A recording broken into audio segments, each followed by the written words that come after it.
All right. That officially does it. We're in the business.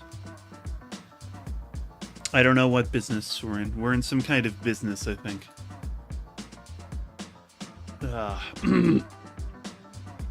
Back at it again. Back at it again. I gotta get something. Hang on.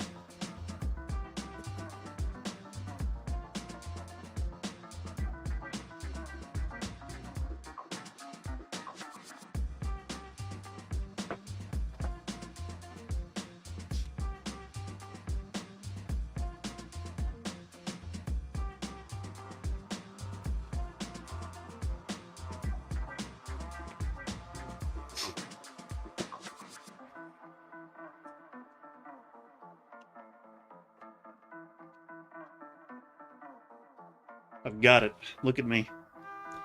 Being Mr. Competent.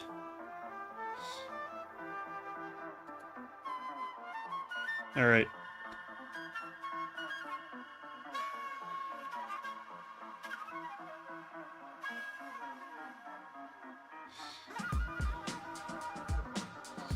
So, we can get started here.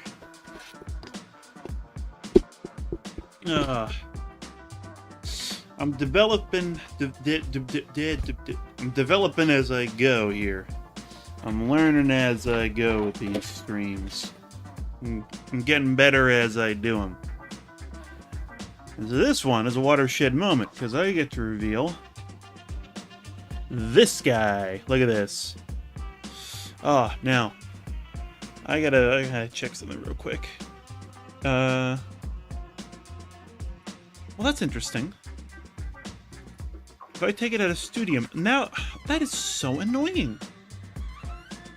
So there's a mode in OBS called Studio Mode. It's really nice for being able to switch back and forth between different scenes. Yeah, like what am I trying to say here? Yeah, it's really nice for being able to switch back and forth between different scenes. You can preview the scene that you're going to send before you send it. And, yeah, no, this, like, bounce up and down that my character is doing, does not work when I'm in studio mode. I don't know why that is. The eyes just switch. So, yeah, not perfect, but I'm officially, I'm PNG tubing with gas here, ladies and gentlemen. Which is, as I've said, is going to be a thing that's not going to make sense in 15 years. But, point is, I finished this project that I was working on to make this little PNG tuber clone guy thing, fella. So, what that means is that we are able to move on. So, a big part of what I want to do on this channel, honestly, is make like simple drawings. So I have a Redbubble account, and I haven't really done much with it yet. I only have a few products on there. It doesn't get much traffic, but even though, you know, I have basically no inventory, even though I have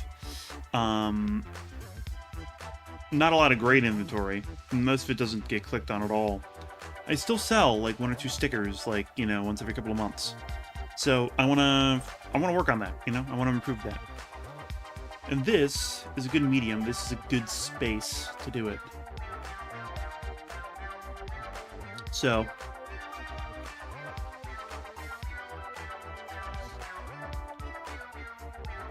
yeah, I am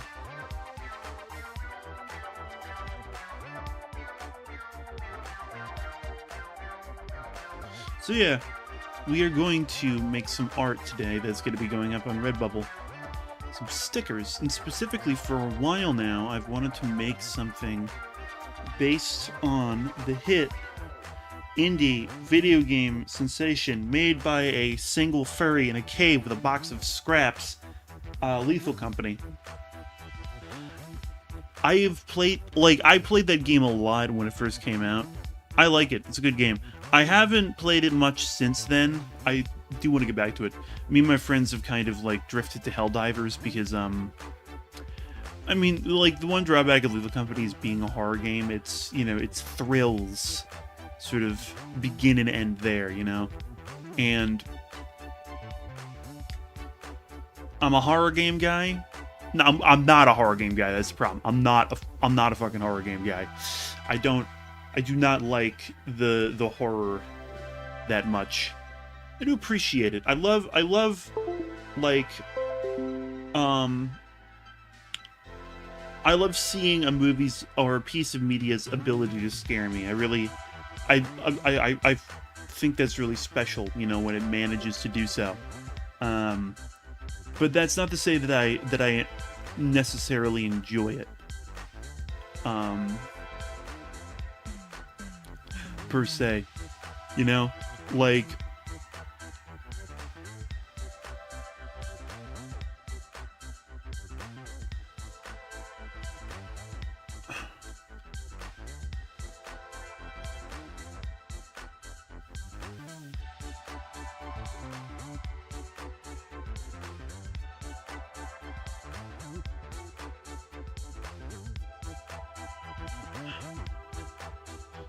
Like, there's a movie, It Follows, that came out like years ago.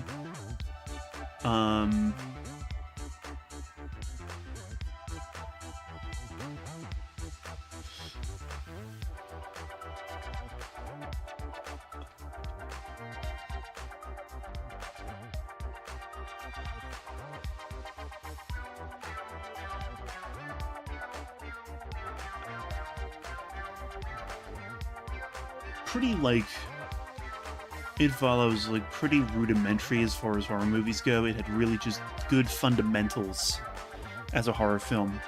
You watched it and you were scared. There was a sense of overwhelming dread that effectively pervaded the motion picture. I'm talking like this to underscore how much of a fucking snob I am.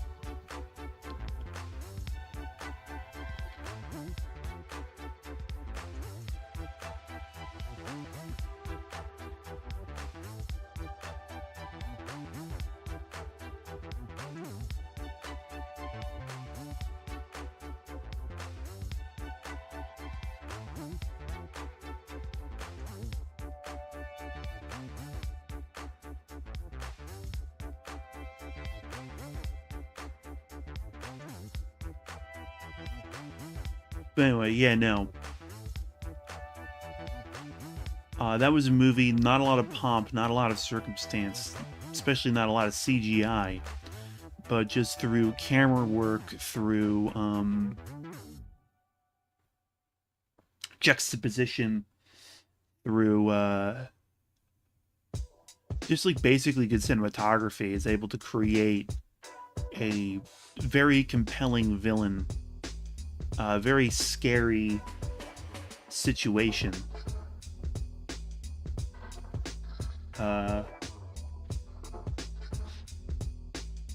Without having to do too much. Like I said, good fundamentals, very good basics. It's hard to describe without, like, spoiling shit. If you're into scary movies, I would just recommend watching It Follows, if you haven't already. Because it was like pretty big when it came out. It was a major release. I think, like, most people who were going to be fans of a horror movie saw it.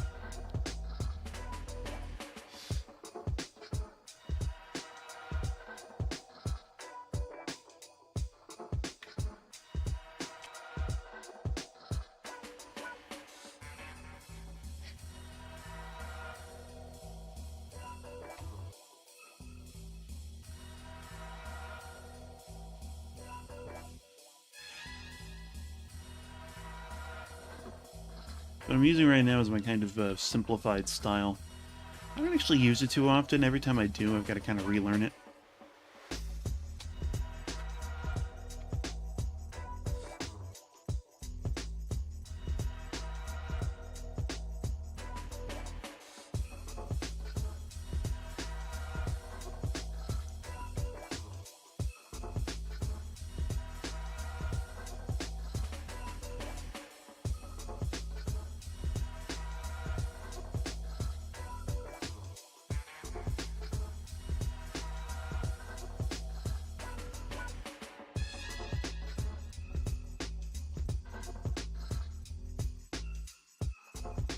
But the idea here is we're going to do 4 of these little guys. They're each going to have their own little different role, and that's going to be a set of stickers. So you're going to be able to get that, and you're going to be like, oh, okay, this is my little fucking whatchamacallit, Lethal Company team. They do my lethal companying. I have them around to lethal my companies.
But yeah, and speaking of Lethal Company, honestly, like, horror games like Lethal Company are fucking peak now in terms of, just like, honestly, just like their value is pieces of art, honestly. Like,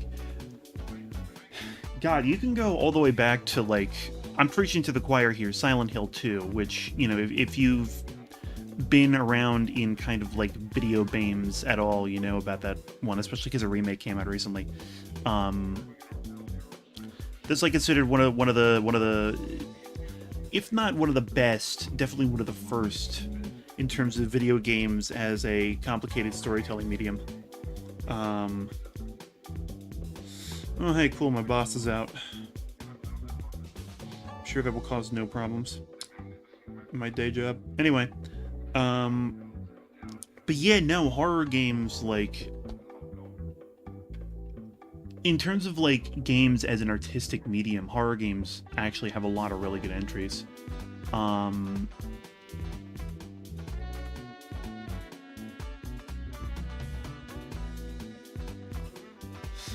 The use of, like, atmosphere in a game, the use of juxtaposition of game elements and mechanics to create senses of dread, of helplessness, etc., etc.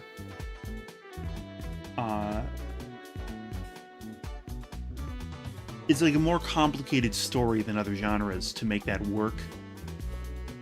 And so, when you get it, you really get it. You know what I mean?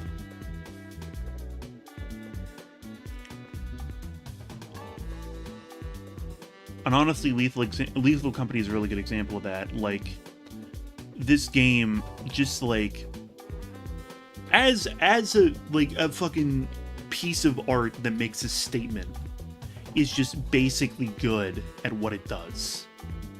You know, people screw around with Lethal Company. They don't really take it too seriously, which is good.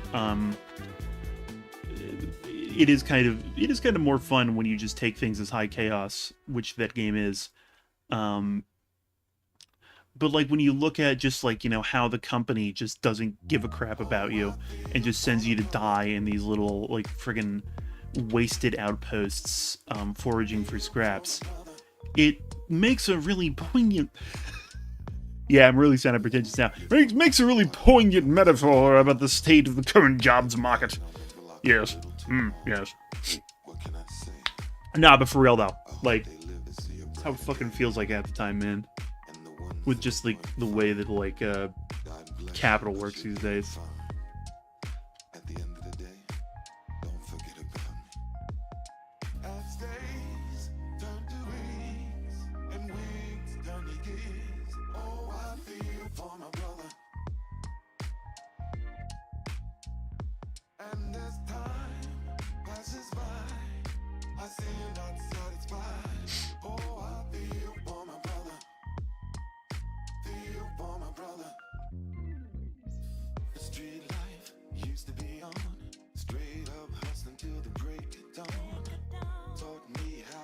Right. Another really good example of that is a game I'm probably going to play on stream at some point.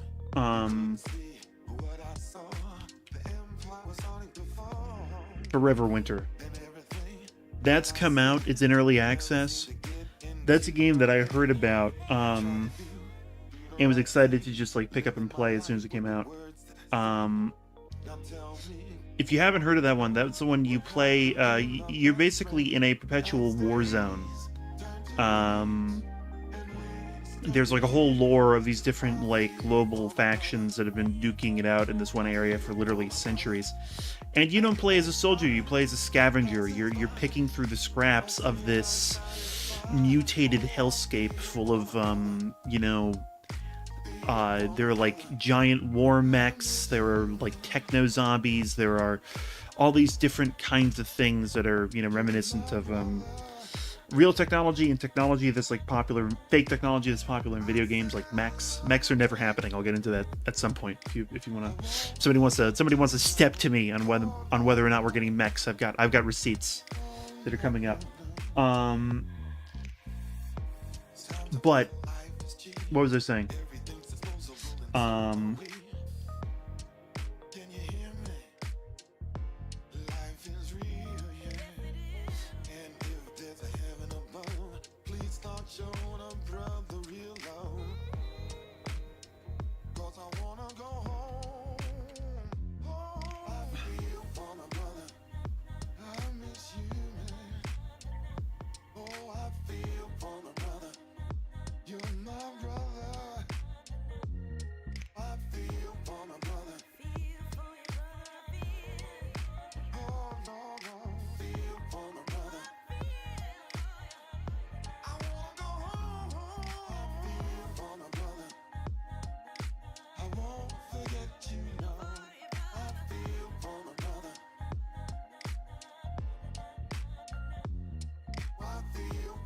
Where was I? Oh yeah, Forever Winter.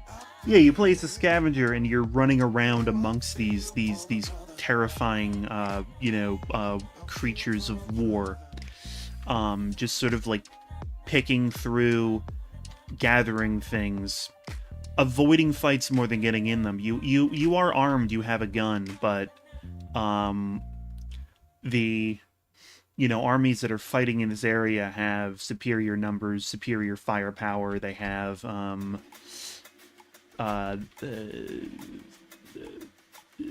stuff. They can call for backup in a way that you can't. Basically, it is a good idea to keep your head low and stay out of the fight. It's kind of a stealth game in that way. And the ability for that to kind of serve as like a counter to like the typical like power fantasy and remind people that like, hey, war kind of sucks.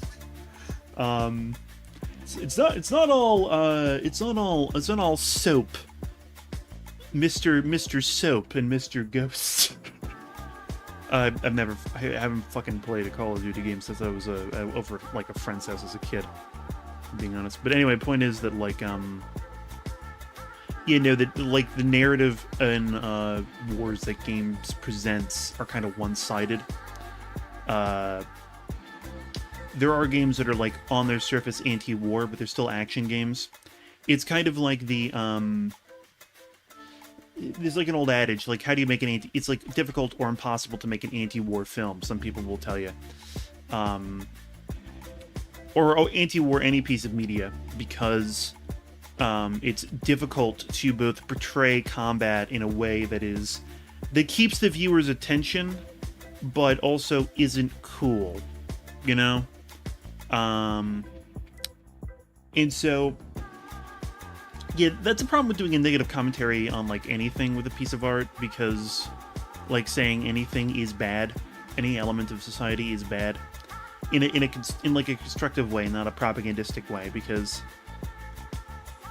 in order to get people to pay attention to, like, something that you create, you do have to make it engaging. You do have to have, there's got to be a reason why they're sticking around. And if you make everything unpleasant, they're less likely to do that. But at the same time, if you make things cool, people will think they're cool, and that can kind of mess with the commentary you're trying to give.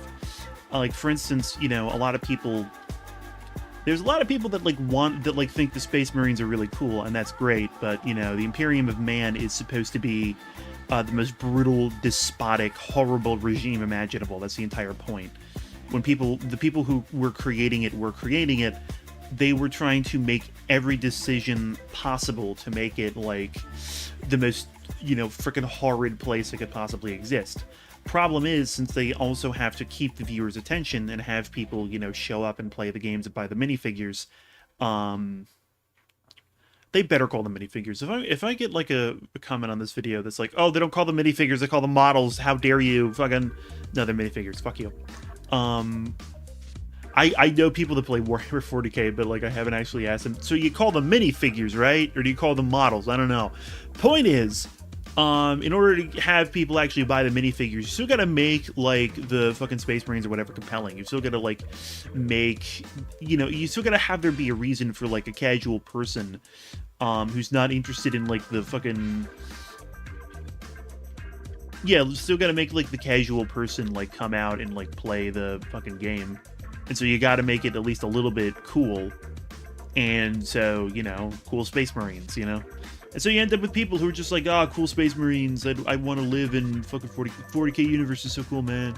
And most people who engage with 40k for any length of time realize, oh wait, this is literally the most horrible possible future. But you do get some tourists who don't get the memo and, you know, will kind of just engage with it uncritically. Not uncritically. Uncritically is wrong here. Engage with it without thinking. Uncritically is technically the right word, but people use critically as a different thing. People use, like, critically and critique is like a unanimously negative thing. I gotta adjust this angle. Look at this. See, I've got this motion right, but there needs to be a wind up here.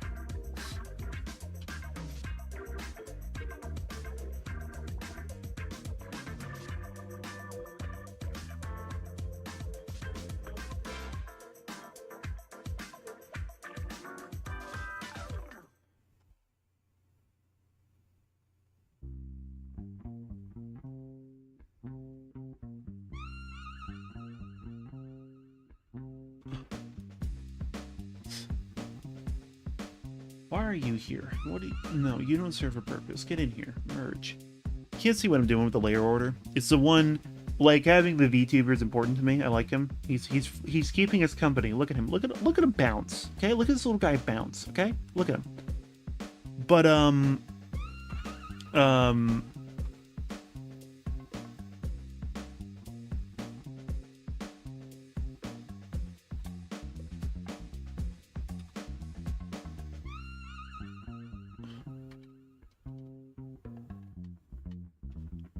yeah, that's better. That's look at that.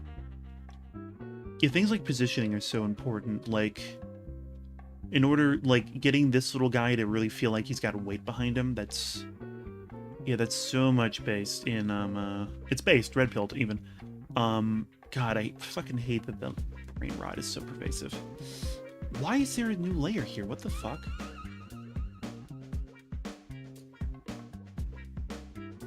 Keep having, like, phantom layers emerging out of nowhere.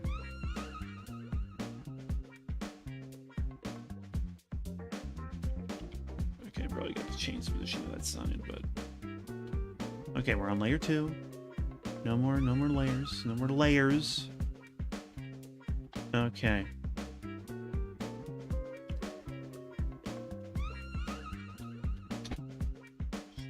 There. He's about to swing on him. He's about to swing on a mother. Look at him. Look at him. He's about to fucking what? He's about to like hardcore whack a man. He's about to step to a man. He's about to whack him. He's about to put the hurt on him. He's about to right in the noggin. Right in the noggin. Let's wind it up.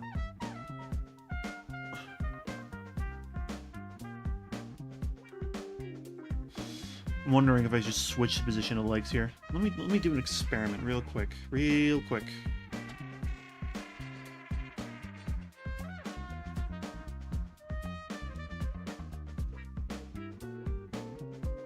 No, that doesn't look better. I mean, it does look better because it's just the legs reversed, but also, yeah, the positioning is not going to look better even if I redrew them. Anyway, what the heck was I talking about? Damn, I forget. I'm chatty today. That's good that I'm chatty. I have seen art streams where people don't talk. I'm going to be a talker. I can't help myself. Alright, for this last trick, I'm going to need to find me a reference.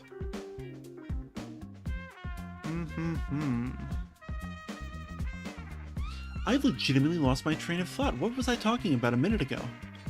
Damn.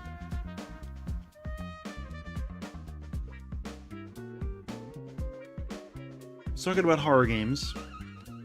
Talked about Forever... Oh, yeah. Yeah, there needs to be a... I was talking about how, like, if you're trying to make a commentary on something in art, it can be tough because you need to make things cool and engaging in order to keep people engaged.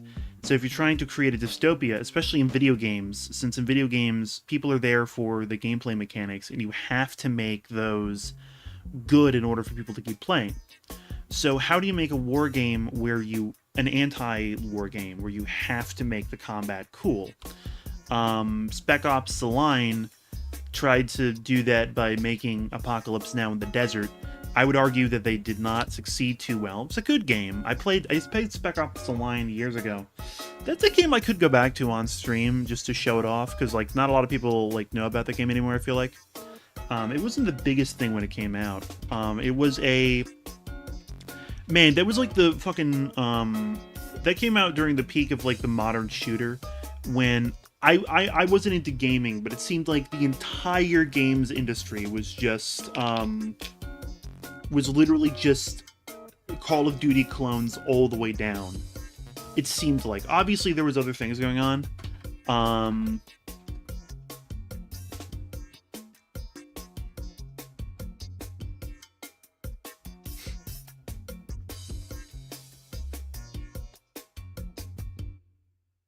Obviously, there were other things going on, but, like, the modern shooter constituted a, like, pretty significant amount of the, like, the total volume of especially AAA games being produced at the time. It was a very popular genre. And, yeah, no, the one that, like, tried to do some things differently was, Spec Ops: The Line. If you've read Heart of Darkness, or more accurately, if you've seen the film Apocalypse Now, because I'd be willing to bet the creators took more from Apocalypse Now than the original Joseph Conrad book.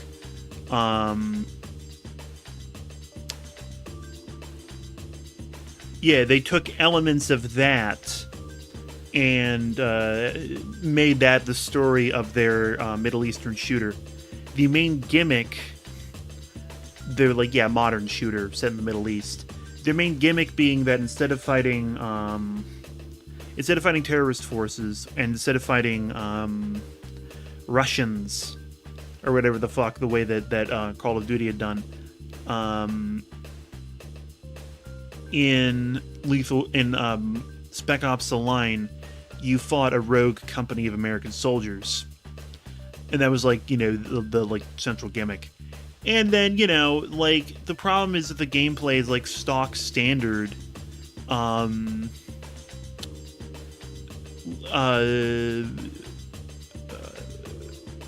Stock standard was the word I'm looking for.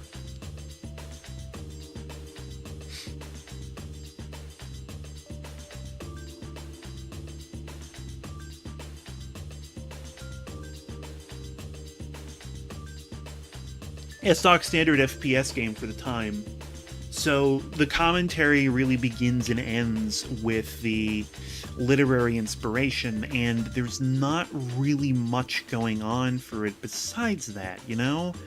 Like, there's a couple of neat little gameplay gimmicks, there's a couple of neat little, set pieces, but it really doesn't distinguish itself in any way.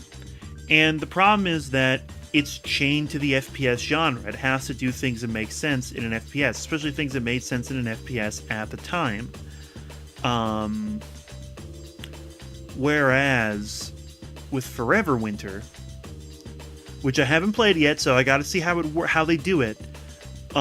They are more operating in like a since they're operating more in a horror space, they're more free to make the gameplay engaging while doing something better with the commentary of it, you know?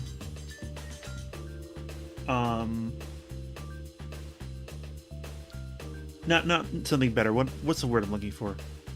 They're able to make the commentary more sync up with the actual gameplay that we are experiencing, if that makes sense. You know?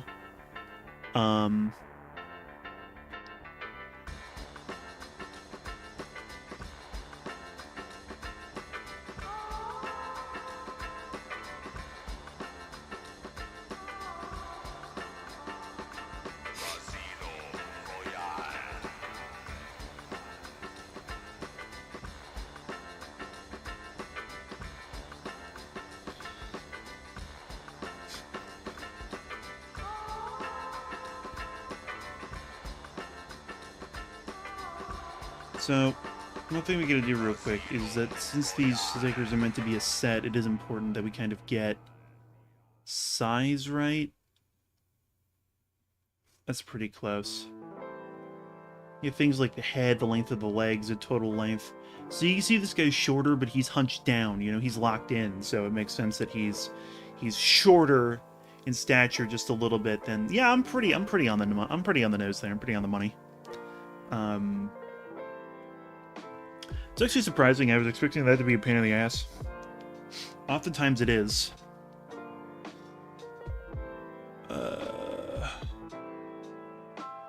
So, we've done the guy that holds the sign, we've done the guy carrying the gear, we've done the guy with the walkie and the flashlight, and now we've got the all-important position that nobody does in the games I play when I try to do a public lobby.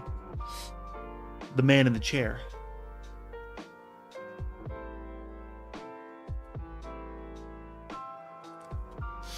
Unironically, the computer terminal in Lethal Company is one of my favorite things in the game. I love this thing. I love that they've made accessing the systems on the ship into a mechanic with challenge that requires skill to overcome. If you haven't played Lethal Company, this computer terminal that I'm drawing right now, I'm drawing it from the back, so the screen's like here, facing this way. It's controlled through a command terminal. So you enter into it, and then you have to type in physical commands in order to get it to do things. You don't press buttons, you type in commands with your keyboard. And if you get the spelling wrong, it doesn't do anything. So that means that in situations where you are the one who stayed behind to watch the cameras and shit's going down, shit's going wrong, you've got to keep your cool. You've got to lock in and to make sure that you're typing out those keys correctly. It is... Yeah, like as like a game of like, okay, I gotta concentrate, I gotta focus. It's effective, you know, it does the thing. It does, ladies and gentlemen, the thing.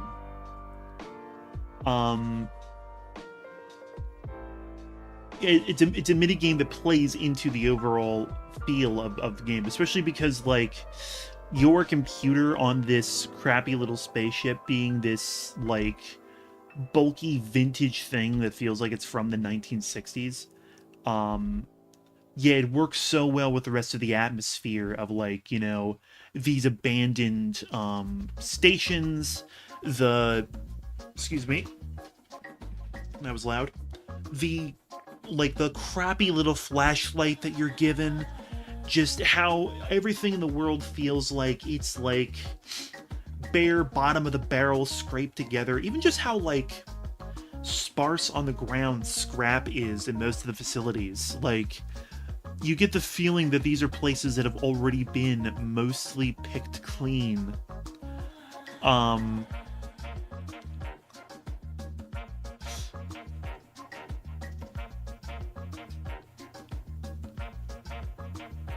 That have been mostly picked clean by other scavenging teams, and you're in there for the like the last of the scraps.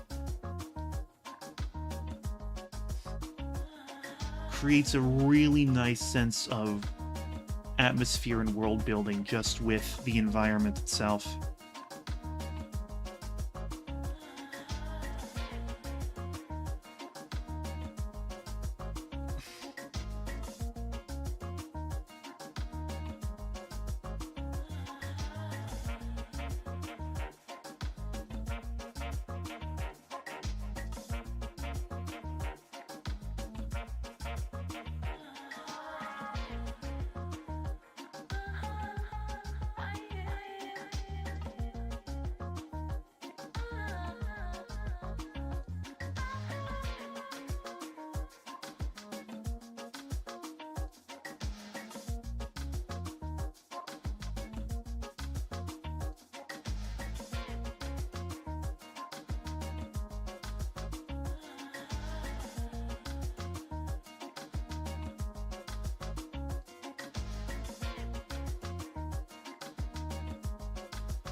Well, let's make sure my music is still playing. There we go. It does a thing where it stops if you're inactive with it for too long. That's a little annoying. A little bit annoying. Just a little bit. Just a little bit. It's just a little bit annoying, you know? His legs have to bend just a little. Just a little. His legs have to bend. We need an intense look for this guy. He's another one that's locked in. He knows what's up. He knows what's going on.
There we go.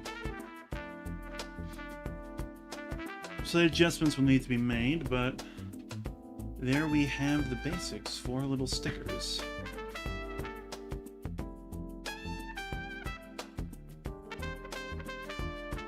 Looks like this one, the size is a little bit off, like you can see, I think. Oh dear.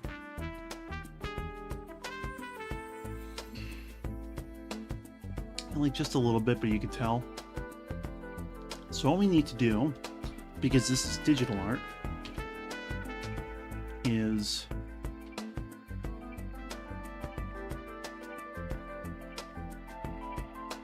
just like that. And we are going to cheat some things and make this computer terminal a lot slimmer than it is IRL, because just a lot of empty space on a design. There we have it.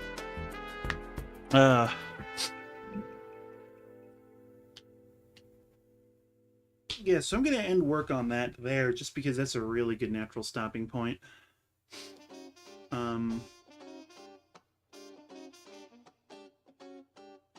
Yeah, if I get into... Next step is to lay down the colors, lay down the basics of the colors.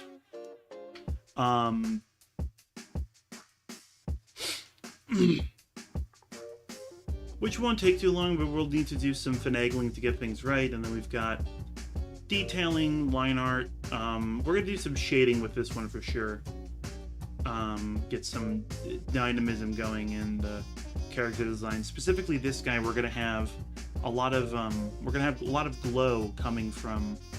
Can you see my pointer? That's a good point. Can you see my pointer? Yes, you can. Here it is, little guy. We're going to have a lot of glow coming from the monitor, so he's going to be bathed in computer light, very locked in. Kind of a sort of a green CRT glow. This guy, we just kind of need lighting that really, suggests he's about to whack a fella, a little bit of intensity there. My man's just hanging out. This guy, he's got some diegetic lighting too, so, we're going to have that going on.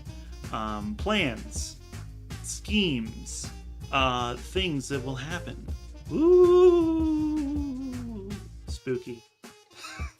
But anyway. Oh, boy. Yeah, that's it for this. There's not much else to do. Yeah. So, yeah, back at it again tomorrow. Back at it again Thursday night. I'll be posting a more detailed schedule of these eventually. I'm just kind of like getting into the swing of doing it, getting into the habit of doing it, doing the basics of improvement and management. And yeah, after that, there'll be a consistent schedule. There'll be I'll be hopefully making speed paintings of these pieces of art to post as independent videos. I've already recorded basically everything that went into making that this PNG tuber puppet, so that'll probably be its own video. And yeah, no, like creative artistic stuff, etc., etc. You can tell if you look at the rest of my channel that I've tried a couple of different things, and I'm going to be trying a couple of different more. This is going to be there's going to be a point where I start to get enough traffic that I feel comfortable creating second channels or even third channels for different focuses and different projects of mine, because I'm a huge irons in the fire guy right now.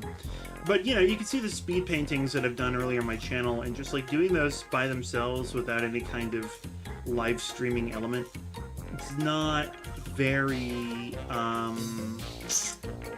yeah, it's not very gratifying. There's not a lot of feedback there. It doesn't feed the algorithm in quite the way I want it to.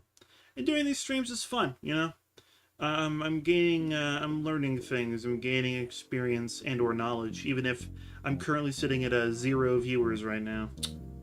Well, that's just the way it is, folks.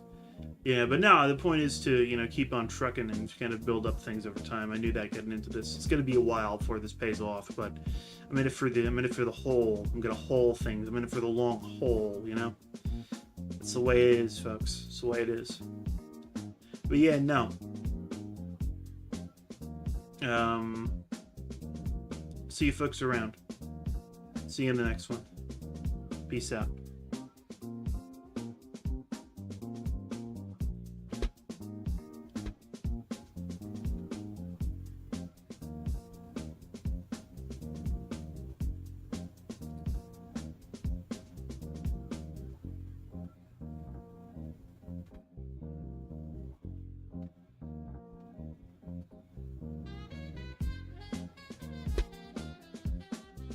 I may have it.